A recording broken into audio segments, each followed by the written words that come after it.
जी हाँ दोस्तों, आज के इस वीडियो के माध्यम से हम बात करेंगे एमपी कॉलेज एडमिशन्स के BA, BCom, BSc, BLLB, CLC round की मेरिट लिस्ट या हम कहें अलॉटमेंट लेटर के बारे में। दोस्तों आज 12 तारीख है और 12 तारीख को हमारा बीए, बीकॉम, बीएससी, बीएलएलबी का सीएलसी राउंड का अलॉटमेंट लेटर यानी कि मेरिट लिस्ट आ चुकी है। लेकिन स्टूडेंट क्या है, इसको देख नहीं पा रहे हैं क्योंकि सीएलसी राउंड में चेक करने की जो प्रोसेस होती है वो कुछ अलग तरीके से होती है, ठीक है। अब हमें कैसे चेक करना है हमारा अलॉटमेंट लेटर, हमारा नाम आया है या नहीं आया, हमें कैसे देखना है, सारी चीज़ें मैं आपको बताऊँगा। क्योंकि जो सीएलसी राउंड में चेक करने की जो प्रोसेस होती है, फर्स्ट एंड सेकंड राउंड से बिल्कुल अपोज़िट रहती है। फर्स्ट एंड सेकंड राउंड में क्या होता है, हमारा अलॉटमेंट लेटर डायरेक्ट डाउनलोड हो जाता है, लेकिन सीएलसी राउंड में ऐसा नहीं होता। जब हम इसकी वेबसाइट पर आएँगे, तो यहाँ पर जैसा कि देख पा रहे हैं कुछ लिंक एक्टिवेट कर दिए गए हैं यहाँ पर। सबसे पहले यहाँ पर एक लिंक एक्टिवेट किया गया है अलॉटमेंट लेटर को एक्सेप्ट करने का। अभी तक डायरेक्ट अलॉटमेंट लेटर डाउनलोड करने का ऑप्शंस आता था। कैसा ऑप्शंस आता था? प्रिंट अलॉटमेंट लेटर का ऑप्शंस आता था। लेकिन अब यहाँ पर जो अलॉटमेंट लेटर डाउनलोड करने का जो ऑप्शंस आया है वो कुछ इस तरह का आया है और यहाँ पर क्या लिखा गया है कि आप अपना अलॉटमेंट एक्सेप्ट करिए, उसके बाद में ही आपका डाउनलोड होगा। यहाँ पर लिखा गया है कि सबसे पहले हमें अपना अलॉटमेंट लेटर है एक्टिव करना पड़ेगा। अभी हमारा एक्टिव नहीं है, इसको एक्टिव करना है। एक्टिव करने के बाद में एक्सेप्ट करना है और एक्सेप्ट करने के बाद ही हमारा डाउनलोड होगा। अब हमने जो चॉइस फिलिंग की थी, उन चॉइस फिलिंग में से हमें कौन-सा कॉलेज अलॉट किया गया है, उसे चेक करने के लिए यहाँ पर हमें क्लिक करना है, ठीक है? जैसे ही हम अपना यहाँ पर अलॉटमेंट लेटर डाउनलोड करने के लिए क्लिक करेंगे, तो इसके बाद हमारे सामने एक चीज़ आएगी, जिसमें हमें अपनी कुछ डिटेल्स फिल करनी है, जैसे registration number, date of birth, password, captcha code का आंसर और व्यू डिटेल्स।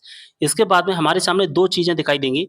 अगर आपका कॉलेज में नाम आ जाएगा, तो आपका कॉलेज का नाम दिखाई देगा, ठीक है? और अलॉटमेंट लेटर आपका दिखाई दे जाएगी यानी कि आपकी डिटेल दिखाई देगी। अगर आपका नाम नहीं आएगा, तो no college allotted to you का एक ऑप्शंस आ जाएगा आपके सामने, जो कि दोस्तों हमें कुछ इस तरह का दिखाई देगा, no college initiate to you यानी कि हमें कोई भी कॉलेज अलॉट नहीं किया गया है। और जब हमें कोई भी कॉलेज अलॉट नहीं किया जाएगा और हम अपना ट्रैक कैंडिडेट स्टेटस चेक करेंगे, तो वहाँ पर दोस्तों अलॉटमेंट के नीचे भी कोई भी राइट का निशान हमें नहीं दिखाई देगा। साथ ही इसमें हम थोड़ा-सा नीचे आएँगे, तो भी यहाँ पर जो कॉलेज लेवल काउंसलिंग स्टेटस है, यहाँ पर भी स्टेटस के नीचे कुछ भी हमें नहीं दिखाई देगा, ठीक है? इसका मतलब है कि हमें कोई भी कॉलेज अलॉट नहीं किया गया है। अगर आपके सामने ऐसा दिखाई दे रहा है, तो इसका मतलब है कोई भी कॉलेज नहीं मिला है। लेकिन जब दोस्तों ट्रैक कैंडिडेट स्टेटस में आपको अलॉटमेंट के नीचे इस तरह का राइट का निशान दिखाई देता है और अगर आप नीचे आओगे और counselling level college level counselling status check करोगे अपना, तो आपने जो चॉइस फिलिंग की होगी, उन चॉइस फिलिंग में से आपको अगर कोई कॉलेज अलॉट कर दिया जाएगा, तो उस कॉलेज एंड कोर्स के आगे स्टेटस के नीचे दिखाई देगा अलॉटमेंट इनिशिएट बाय कॉलेज,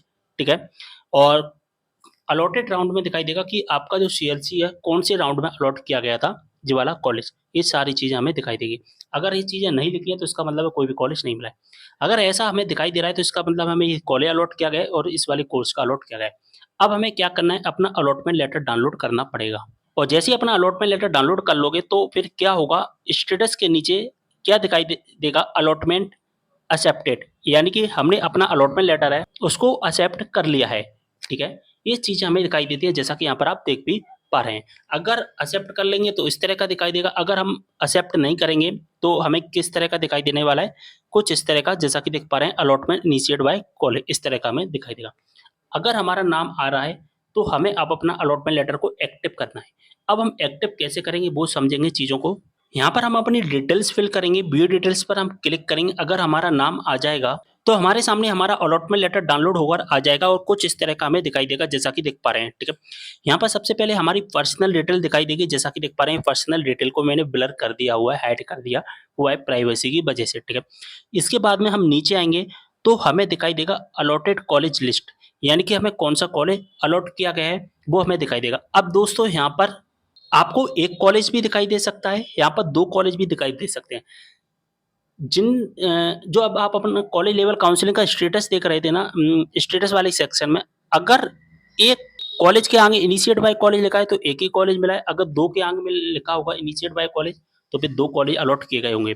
अगर मान के चलिए एक ही कॉलेज अलॉट किया गया है और ये आपकी मनपसंद का कॉलेज है, तो यहाँ पर चेक मार्क करके एक्शन वाले बटन पर क्लिक करके या accept and proceed to allotment confirmation पर क्लिक करके अपना अलॉटमेंट लेटर डाउनलोड करना होगा। अब मान के चलिए हमें 2 कॉलेज अलॉट किए गए हैं, यहाँ पर 2 कॉलेज दिखाई दे रहे हैं, हमें 3 कॉलेज दिखाई दे रहे हैं, तो 2 या 3 कॉलेज में से एक कॉलेज को सिलेक्ट करके हमें अपना अलॉटमेंट डाउनलोड करना पड़ेगा। बात समझ में आ गई होंगी? चलिए, हमें उसी केस में अलॉटमेंट लेटर डाउनलोड करना है, जब हमें जो कॉलेज अलॉट किया गया है और जो कोर्स अलॉट किया गया है वो हमारी मनपसंद का है।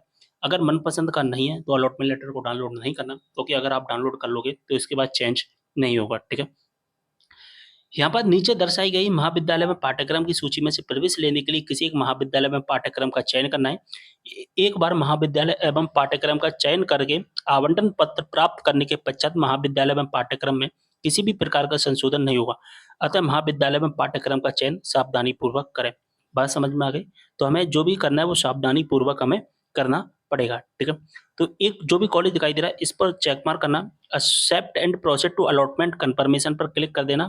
इसके बाद में वही चीज़ें हमें दिखाई देंगी और यहाँ पर दोस्तों जो भी हमने स्टेटस सेलेक्ट किया है, यानी जो कॉलेज सेलेक्ट किया होगा उसकी डिटेल्स हमें दिखाई दी जाएगी, जैसा कि यहाँ पर आप देख भी पा रहे हैं। और अगर आप इसको रीसेट करना चाहते हैं तो यहाँ से रीसेट भी कर सकते हैं, यानी कि हमारा कॉलेज चेंज हो जाएगा।